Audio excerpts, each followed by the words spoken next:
தந்தி தொலைக்காட்சி நேயர்களுக்கு வணக்கம். நல்லதை சொல்வோம், நல்லதை செய்வோம், நல்லதே நடக்கும். இன்று 27/5/2025 கார்த்திகை நட்சத்திரம், செவ்வாய்க்கிழமை. கார்த்திகை நட்சத்திரம் காலை 6 மணி 7 நிமிடம் வரை, பிறகு ரோகிணி நட்சத்திரம்.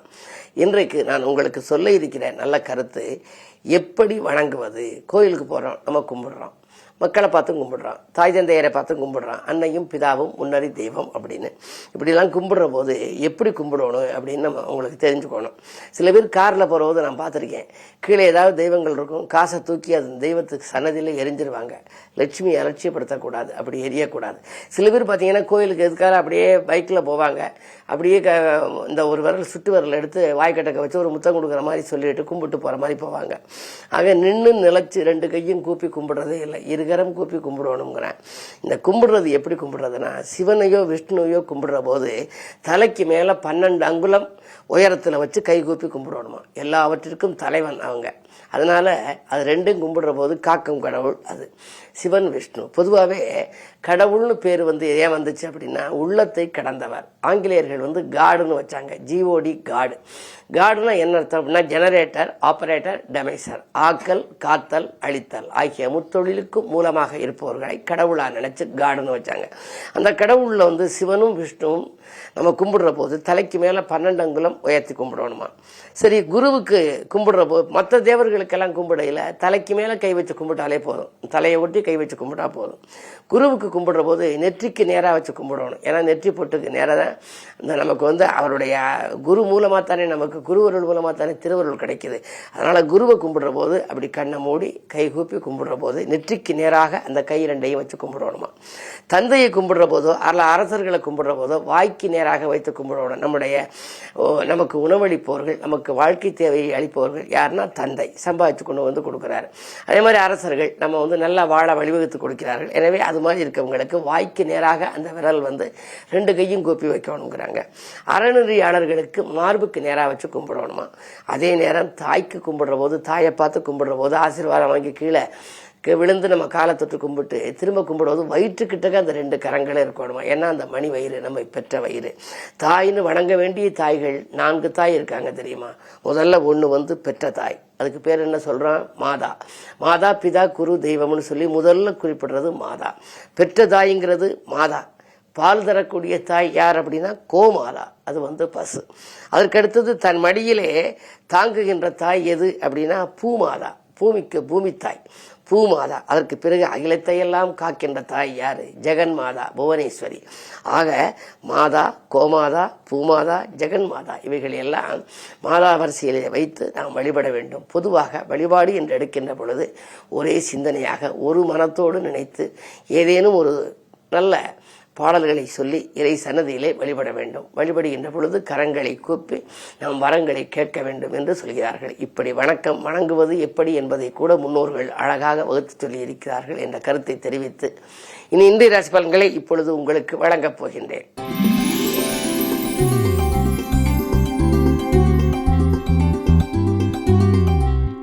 மேசராசி நேயர்களே, மனக்குறை அகன்று மகிழ்ச்சி கூடுகின்ற நாள். இன்று மக்கள் செல்வங்களால் உங்களுக்கு உதிரி வருமானங்கள் கிடைக்கும். ராசிக்கு 5ஆம் இடத்திற்கு அதிபதியான சூரியன் 2இல் இருக்கின்றார், தனஸ்தானத்தில். எனவே பிள்ளைகளுக்கு வேலை இல்லை என்று நீங்கள் நினைத்திருந்தால் வேலை கிடைத்து அதன் மூலம் உதிரி வருமானங்கள் கிடைக்கலாம். அது மட்டுமல்ல, 2இலே சூரியனும் புதனும் இருக்கிறார்கள். புத ஆதித்ய யோகம். கல்வி சம்பந்தமாகவோ கலை சம்பந்தமாகவோ நீங்கள் எடுத்த முயற்சிகளிலே வெற்றி கிடைக்கும். இணைப்பாக சந்திரனும் இருக்கின்றார்.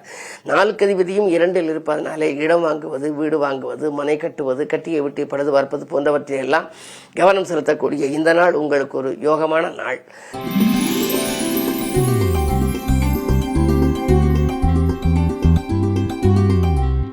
ரிஷபராசினியர்களே, உங்களுக்கு சந்திரன் உச்ச சந்திரன் இருந்தால் அச்சமில்லாத வாழ்க்கை என்பார்கள். எனவே இன்று நட்பால் நல்ல காரியம் நடைபெறும்.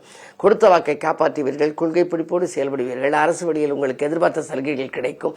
அது மட்டுமல்ல, அலுவலகத்திலும் உங்களுக்கு மரியாதை கூடும். உங்கள் கை ஓங்கும். 2இலே குரு இருப்பதனாலே பொருளாதாரம் மிக திருப்திகரமாக இருக்கும். இந்த நாள் நல்ல நாள்.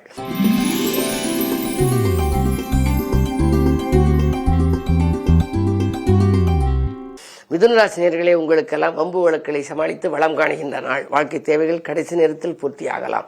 ராசிநாதன் புதன் விரயஸ்தானத்தில் கொஞ்சம் வலிமையிழந்து இருப்பது யோகம்தான். 4, 7, 10 அதிபதியான கேந்திராதிபதியை தோஷம் பெற்ற கிரகம் மறைகின்ற பொழுது யோகத்தை செய்யும் என்பார்கள். 3 அதிபதியோடு அவர் மறைந்திருக்கின்றார். எனவே உடன்பிறப்புகள் வழியில் ஒரு நல்ல காரியம் நடைபெறும்.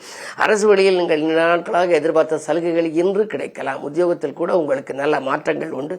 எதிர்பார்த்த மாற்றங்கள் இல்லம் தேடி வரும். இந்த நாள் நல்ல நாள்.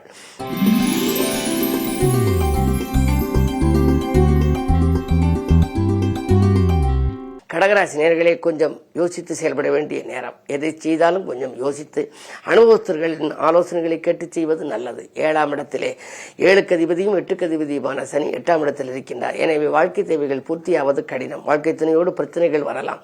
அஷ்டமத்து சனியின் ஆதிக்கம் இருப்பதால் நினைத்தது ஒன்று நடந்தது ஒன்றுமாகத்தான் இருக்கும். இருந்தாலும் செவ்வாய் சனியை பார்ப்பதால் ஆரோக்கியத்தில் மிக மிக மிக கவனம் தேவை.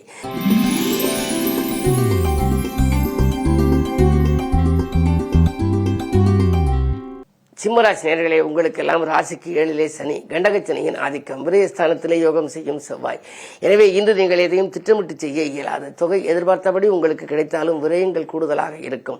வீடு மாற்றங்கள், இடமாற்றங்கள் பற்றி சிந்திப்பீர்கள். உத்தியோகத்தில் கூட திடீரென மாற்றங்கள் வரலாம். உயர் அதிகாரிகள் உங்களுக்கு நிறைய சுமைகளை, பணிச்சுமைகளை கொடுக்கலாம். செய்ய முடியவில்லையே, இப்படி பாடுபடுத்துகிறார்களே என்றெல்லாம் கூட நீங்கள் சிந்திப்பீர்கள். இருந்தாலும் கூட உங்களுக்கு பொருளாதாரத்தில் நிறைவு ஏற்படும். லாபஸ்தானத்தில் குரு இருப்பதனாலே நினைத்த இடத்தில் கேட்ட இடத்தில் உதவிகள் கிடைக்கும். இந்த நாள் நல்ல நாள்.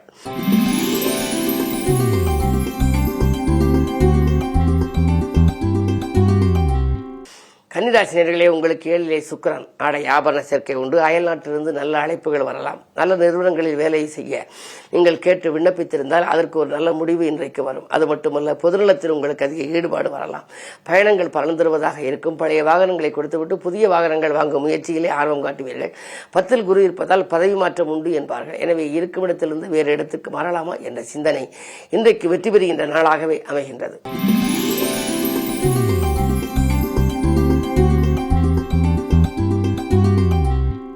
துலாம் ராசி நேயர்களே, உங்களுக்கு சந்திராஷ்டமம். அஷ்டமத்து சந்திரனால் அலைச்சல் அதிகரிக்கும். அருகில் இருப்பவர்களின் ஆதரவு குறைவாக இருக்கும்.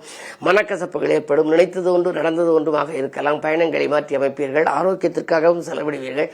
அருகில் இருப்பவர்கள் உங்களுடன் சொல்ல ஆலோசனைகளை கேட்டு செய்து மிகுந்த விரயங்கள் கூட ஏற்படலாம். தானுண்டு தன் வேலையுண்டு என்று இருப்பது நல்லது. தெய்வ வழிபாட்டிலே முழு நம்பிக்கை வையுங்கள். இன்று செவ்வாய்க்கிழமை சக்தி வழிபாடு சஞ்சலம் தீர்க்கும்.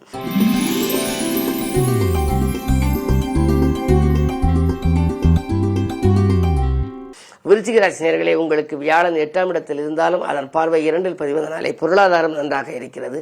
தொழில் வளர்ச்சி திருப்தி தரும். தொழில் இருந்த எதிரிகள் விலகுவார்கள். தொலைபேசி வழியில் வருகின்ற தகவல் நல்ல தகவலாகவே இருக்கும். அது மட்டுமல்ல, பிள்ளைகளின் முன்னேற்றம் பெருமைப்படத்தக்கதாக இருக்கும். படித்து முடித்து வேலை பார்க்க அம்மல் வீட்டில் இருக்கிறார்களே என்று நினைத்த பிள்ளைகளுக்கு இப்பொழுது வேலை வாய்ப்பு கிடைக்கலாம். அயல்நாடு சென்று பணிபுரிய வேண்டும் என்று நினைத்தவர்களுக்கு அதற்கான வாய்ப்பு கைகூடலாம். 6 அதிபதியான செவ்வாய் உங்களுக்கு நீச்சம் பெறுவது ஒரு வழிக்கு நன்மைதான். உங்களுக்கு ராசிநாதன் செவ்வாய். அதே நேரம் 6 அதிபதியும் செவ்வாய். 6 அதிபதியோ 8, 12 அதிபதியோ நீச்சம் பெற்றால் யோகம் என்பார்கள். அந்த அடிப்படையில் பார்க்கின்ற பொழுது இன்று உங்களுக்கு நினைத்தது நிறைவேறுகின்ற நாளாகவும் தன்னம்பிக்கைக்கு தக்க பலன் கிடைக்கும் நாளாகவுமே அமைகின்றது.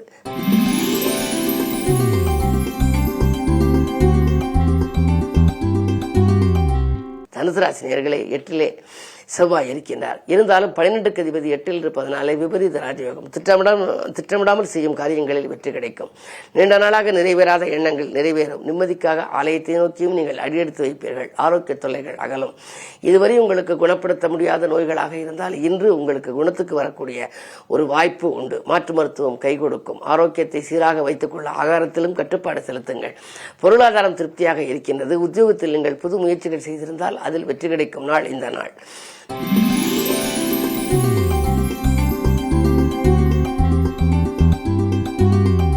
மகர ராசி நேயர்களே, உங்களுக்கெல்லாம் 6லே குரு இருக்கின்றார். 2லே ராகு இருக்கின்றார். 7லே செவ்வாய் இருக்கிறது.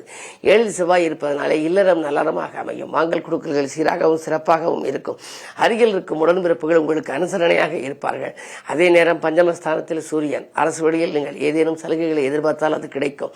நேர்முக தேர்வில் கூட உங்களுக்கு வெற்றி கிடைக்கலாம். அதே நேரம் அரசு வழி வேலைக்கு நீங்கள் முயற்சித்தாலும் அரசாங்க வேலைக்கு முயற்சித்தவர்களுக்கு அதுவும் கூட கைகூடலாம். இந்த நாள் நல்ல நாள்.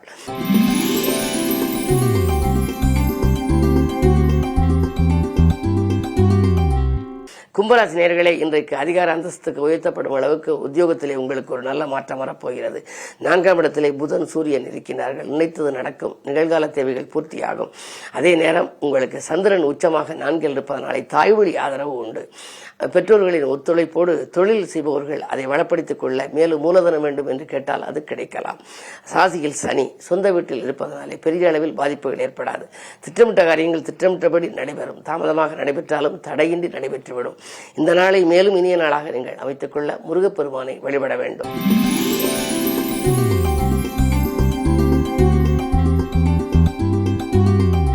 மீனராசி நேயர்களே, உங்களுக்கு ராசியில் சுக்கிரன் இருக்கின்றார். உங்கள் ராசிநாதனும் சுகஸ்தானம் 4ஆம் இடத்தில். ஆனால் அதை அர்த்தாஷ்டம குரு என்பார்கள். எனவே மறைமுக எதிர்ப்புகளால் மனக்கசப்புகள் ஏற்படலாம். திட்டமிட்ட காரியங்களில் 1-2 திசை மாறி செல்லும். உடல் ஆரோக்கிய தொல்லைகள் ஏற்படலாம். எது செய்தாலும் நீங்கள் கொஞ்சம் யோசித்தும் செய்ய வேண்டும். கருத்து வேறுபாடுகள் அதிகரிக்கலாம். செய்த பின்னால் கவலைப்படுவதை காட்டிலும் செய்வதற்கு முன்னால் அனுபவம் மிக்கவர்களிடம் ஆலோசனை கேட்டு செய்வது நல்லது. 12ஆம் இடம் விரயஸ்தானத்தில் சனி. விரயங்கள் கூடுதலாக இருக்கும். வருமானம் 1 மடங்கு வந்தால் விரயம் 2 மடங்காக இருக்கும். எனவே நல்ல விரயங்களை செய்யலாம். வீடு மாற்றங்கள் செய்ய விரும்புபவர்களுக்கு இன்று நல்ல நாளாக, இன்று அதற்கான எடுத்த முயற்சி கைகூடும். இந்த நாள் நல்ல நாளாக உங்களுக்கு அமைய செவ்வாய்க்கிழமை என்பதனாலே முருகன் வெள்ளி தெய்வானை வழிபாடு முன்னேற்றம் தரும். மேலும் விவரங்கள் அறிய தினத்தந்தி படியுங்கள்.